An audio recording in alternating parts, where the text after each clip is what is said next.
Hello and welcome to a special Vote for Women Emmys edition of Laptop Cinema Club. This is the series where we talk to the creatives behind the media on everyone's minds.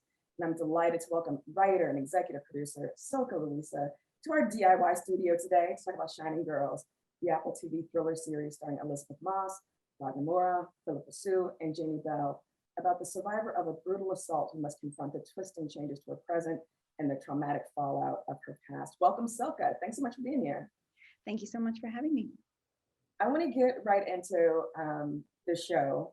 I, have been talking nonstop about it. Apple TV killing it in the game right now with scripted shows out there. But one of the things that Apple is doing so incredibly well right now is its adaptive work. So let's talk about adaptation. Bringing a story from the page to the screen is challenging no matter what. But when you're talking about a story like Shining Girls, with all of its many layers, the ways that we're never quite sure what's going, deliberately so, it's a profoundly alienating text. What was the process like of adapting that, of choosing what to focus on, how to shape the story for the screen? And at what point did you feel like, okay, I got it, I cracked it. Now I know how to compose everything else around it? Well, my general approach to adaptation is really to find the element that you connect with most and to lean into that. And so I was a huge fan of Lauren's book. I read it when it came out.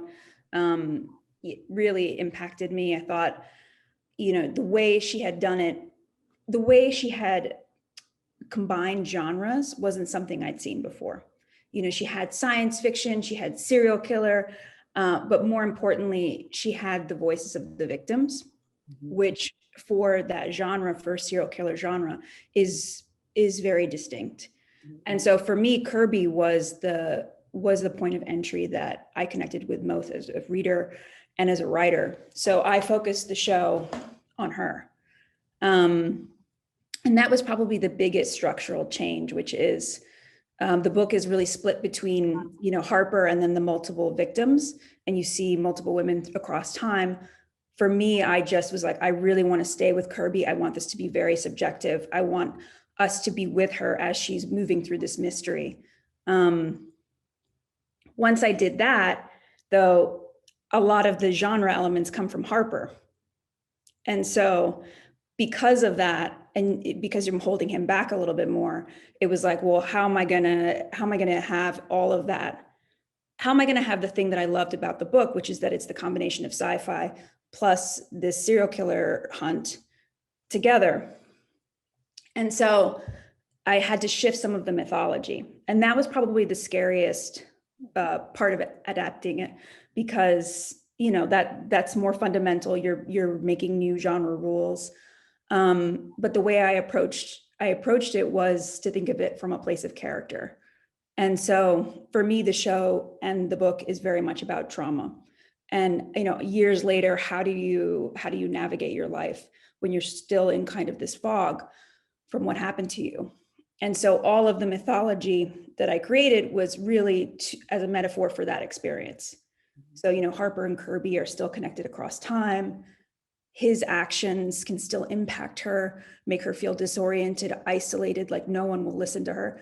And so once I understood that from a character point of view, it became a lot easier to write and to break the story, because it wasn't just rules on a paper. It was something I could emotionally connect with. What were the conversations like as you started to take this project around and, looking for a home for it? How hard were the sort of, expository discussions trying to explain to someone what this is actually going to look like on screen? I imagine that you've got to have partners who are very creatively brave themselves, who are willing to take a chance on, because it's not linear. There's none of the standard genre tropes and trappings that kind of make it easy to latch onto. How quickly did you find your partners for this?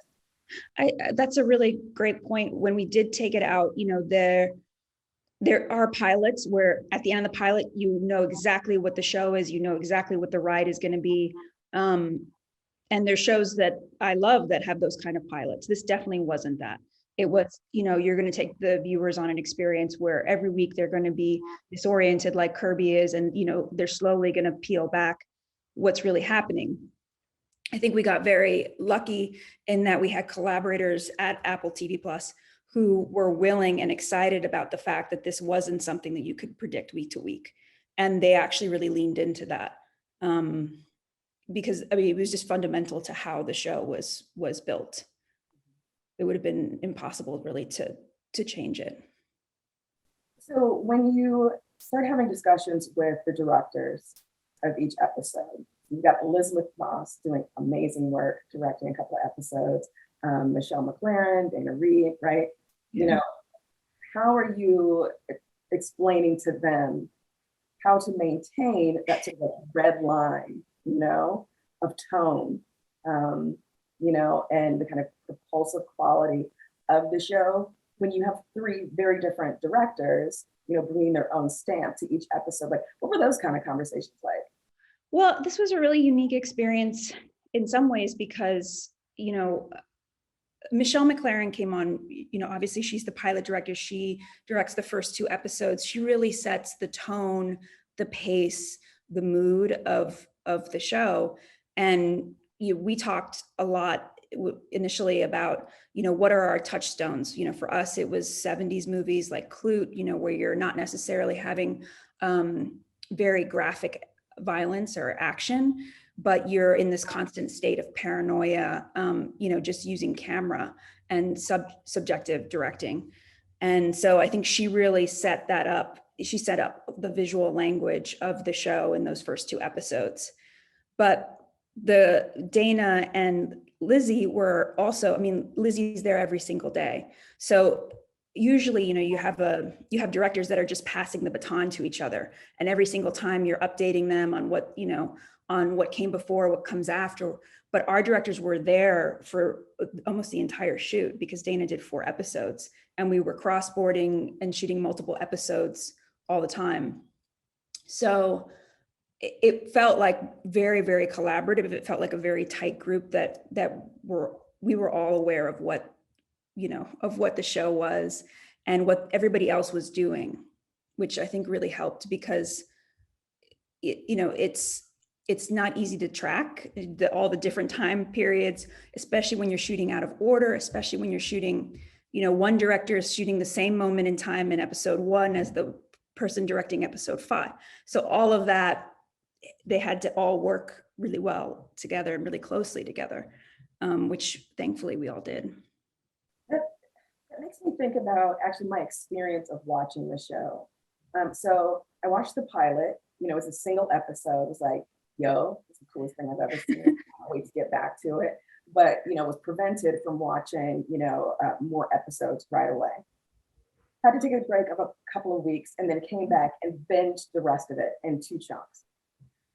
And it was such an interesting experience watching a show like this in that way, because the show itself, you become immediately submerged in it and the sort of disorientation that Kirby feels, the profound sort of disconnect she feels at any moment. And so as a viewer, to also feel that, to not remember, wait, have I seen her like this before?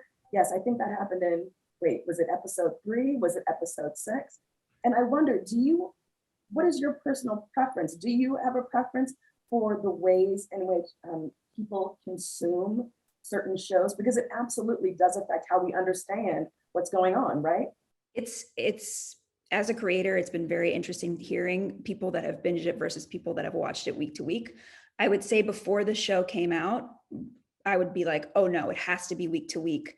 The show should, as a viewer, I feel like if I live with shows longer, I talk about them more, they just stay in my mind, they marinate it, longer. And so you want the show to have more chance to really stay with people. At the same time, people that have binged this in particular, they can make the connection points easier. The ride just moves. So to your point, genre, there's certain genre shows that might actually be better binged. The question is, if you drop everything at once, how do you keep the conversation alive for enough weeks for the audience to really catch up to the show, to hear about the show through word of mouth. Because I think that's mostly, I mean, that's how I find shows, is my friends watch them and they tell me about them. So you need time for that to build. So it's a balance. I think if you drop them all, what is the marketing plan for making sure that people find the show and they keep staying with it? Yeah, absolutely. I think I do wonder if I would have been able to withstand the desperation of not knowing week to week. Yeah. Living in essence in the sort of uncertainty that Kirby lives in. I don't think I'm strong enough. It was better for me to binge it, in two goes. So I could be like, okay, we got to wrap this up. I had friends, coworkers who were watching it as well, week to week, and witnessing their sort of mounting hysteria. And I use that term deliberately because they just didn't know what was going on, but they were committed. And they were like, this show is fucking with me. And like, I need answers as soon as possible. Let's talk about the casting. So you talk about character being sort of like the entry point for this story. And you're working with this absolutely world-class crew of actors: Kirby, Harper, Dan, Jenny, Marcus, every single one, pitch perfect, right? So as you're, working with your actors to convey what you need from them, what they're going to have to deliver in performances, what were you telling them? Like, how are you, as sort of the lead in establishing a show, talking to your actors, to your, to the people who are bringing a show to life? And did anyone really surprise you with what they brought to the role? They all surprised me. In terms of how do I talk about it? I mean, I personally find it nice to have some quiet one-on-one time with each actor, where, like with Lizzie, we would do usually every weekend, we would talk about the scenes that were going to be shot that week. And we would go scene by scene, line by line, and have a conversation about it, what they meant, what the intention was, what came before it, what comes after it. I think it's just giving people the space and the time to explain why you made certain choices, to explain things that are not necessarily on the page. So much of character is, who was this person before the show started? What is their arc for the whole season? So if an actor hasn't necessarily gotten all the scripts yet, where are they going, and why is this moment in time that they're shooting today important for 3 episodes later? Just anchoring them in what the overall trajectory is.